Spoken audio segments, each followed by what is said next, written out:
इधर लोकसभा चुनाव के दौरान कांग्रेस के सामने दिल्ली में मुसीबत कम नहीं हो रही है। कांग्रेस के 3 पुराने नेताओं ने नाराजगी जताते हुए अपने पद से दिल्ली कांग्रेस से इस्तीफा दे दिया है। दिल्ली के पुराने अनुभवी नेता अरविंदर सिंह लवली ने 3 दिन पहले ही प्रदेश कांग्रेस के अध्यक्ष के पद से इस्तीफा दिया था। अरविंदर सिंह लवली दिल्ली में आम आदमी पार्टी के साथ सीटों को लेकर हुए समझौते और 2 नेताओं को लोकसभा का टिकट देने से नाराज थे और इसीलिए उन्होंने प्रदेश कांग्रेस के प्रभारी दीपक बाबरिया के विरोध में अपना इस्तीफा सौंप दिया था। उनकी नाराजगी दिल्ली में ऐसे 2 नेताओं को लेकर भी थी जिन्हें कांग्रेस पार्टी ने लोकसभा का टिकट दिया। उनकी जगह देवेंद्र यादव को दिल्ली कांग्रेस का फिलहाल कार्यकारी अध्यक्ष तो बना दिया गया है, तो अगली मुसीबत तुरंत आ गई। 2 और वरिष्ठ नेताओं और पूर्व विधायकों ने आज कांग्रेस से इस्तीफा दे दिया। ये हैं नसीब सिंह और नीरज बसोया। इन दोनों ने भी कांग्रेस अध्यक्ष मल्लिकार्जुन खड़गे को लिखे पत्रों में आप से गठबंधन को अपने इस्तीफे की वजह बताया है। दिल्ली के पूर्व विधायक नसीब सिंह ने दिल्ली कांग्रेस के कार्यकारी अध्यक्ष के तौर पर देवेंद्र सिंह यादव की नियुक्ति पर भी नाराजगी जताई है।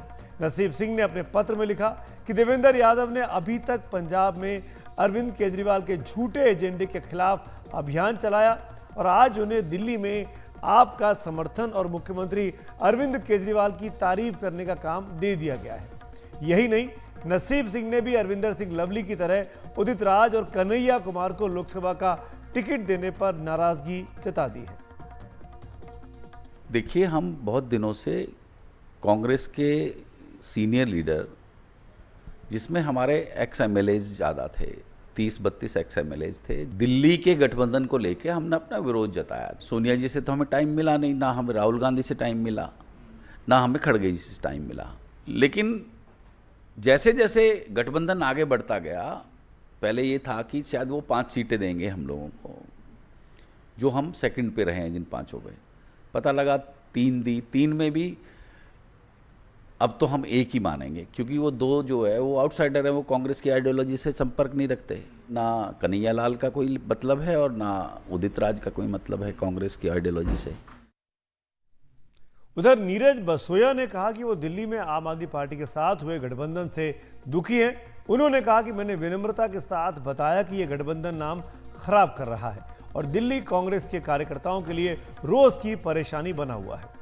मुझे लगता है कि स्वाभिमानी नेता होने के नाते मैं कांग्रेस के साथ अब और नहीं रह सकता और पार्टी के सभी पदों और प्राथमिक सदस्यता से इस्तीफा देता हूं। इन नेताओं का कहना है कि ऊपर भले ही गठबंधन हो गया हो, लेकिन कार्यकर्ताओं के स्तर पर गठबंधन को लागू कर पाना संभव नहीं है। कांग्रेस की प्राइमरी मेंबरशिप छोड़े, हमने कहा कि आम आदमी पार्टी से जो आपका अलायंस है, जो आपने सडनली किया है, हम उससे सहमत नहीं है।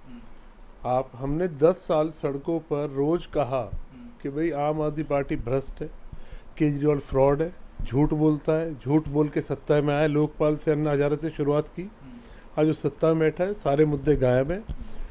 हमने ये कहा कि भाई ये फ्रॉड आदमी है। आज हाई कोर्ट कहता है कि प्राइमरी स्कूल के बच्चों की ड्रेस नहीं आ रही है, बुक्स नहीं आ रही है, जल बोर्ड में प्रॉब्लम है, हेल्थ में बहुत प्रॉब्लम चल रही है। सबके लिए कोर्ट्स ने ऑब्जर्वेशन देने स्टार्ट कर दी है और आज हमारी पार्टी और हम चुप बैठे हैं। हम ये कहते हैं कि इंडिया अलायंस में आ गया। अगर इंडिया अलायंस में था तो पंजाब में क्यों नहीं था?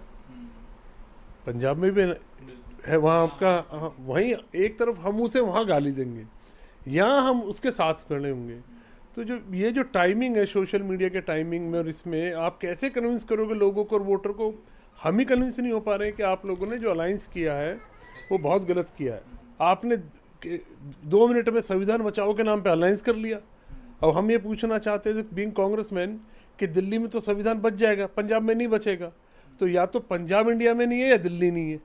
अब दोनों आप लोग तय करो कि मतलब अलायंस का जो परसेप्शन है वही गलत है।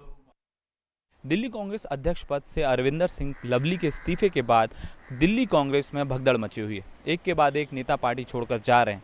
पहले राजकुमार चौहान, अब नसीब सिंह और नीरज बसोया ने भी कांग्रेस को अलविदा कह दिया है। लेकिन सवाल उठ रहा है कि आम आदमी पार्टी से गठबंधन का बहाना करके जा रहे इन नेताओं का आगे का रुख क्या होगा? क्या वो बीजेपी ज्वाइन करेंगे? कांग्रेस छोड़ने वाले नेताओं को लेकर अब यही सवाल सबसे बड़ा उठ रहा है कि वो आने वाले दिनों में क्या करने वाले हैं। दिल्ली में छठे दौर में यानी 25 मई को मतदान होना है और इन दिनों नामांकन का दौर चल रहा है। इसके बाद प्रचार का काम दिल्ली में और तेज होगा। ये नेता पहले ही कांग्रेस के साथ नहीं होंगे और अगर उन्होंने बीजेपी का दामन थाम लिया तो कांग्रेस और आम आदमी पार्टी गठबंधन के लिए ये और बुरी खबर हो जाएगी। कांग्रेस की यह हालत क्यों हो गई और कौन इसके लिए जिम्मेदार है, इसका दिल्ली की 7 लोकसभा सीटों पर क्या असर पड़ने वाला है, इसी सब पर हमने कांग्रेस को दशकों से कवर करने वाले वरिष्ठ पत्रकार राशिद किदवई से उनकी राय पूछी। देखिए, इनका जिम्मेदार कौन है? जिम्मेदार जो है हालात है, मतलब राजनीतिक परिस्थिति है।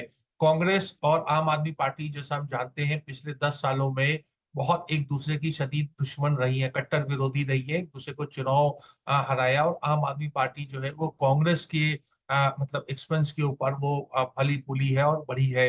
अरविंद केजरीवाल ने एक बार शीला दीक्षित को हराया, तो दूसरी बात उन्होंने जो उस समय के प्रदेश अध्यक्ष थे वो अजय माकन, उनको हराया। और तमाम तरह कांग्रेस का एक तरीके से दिल्ली में जो राजनीतिक अस्तित्व था, नामो निशान जो था वो मिट गया।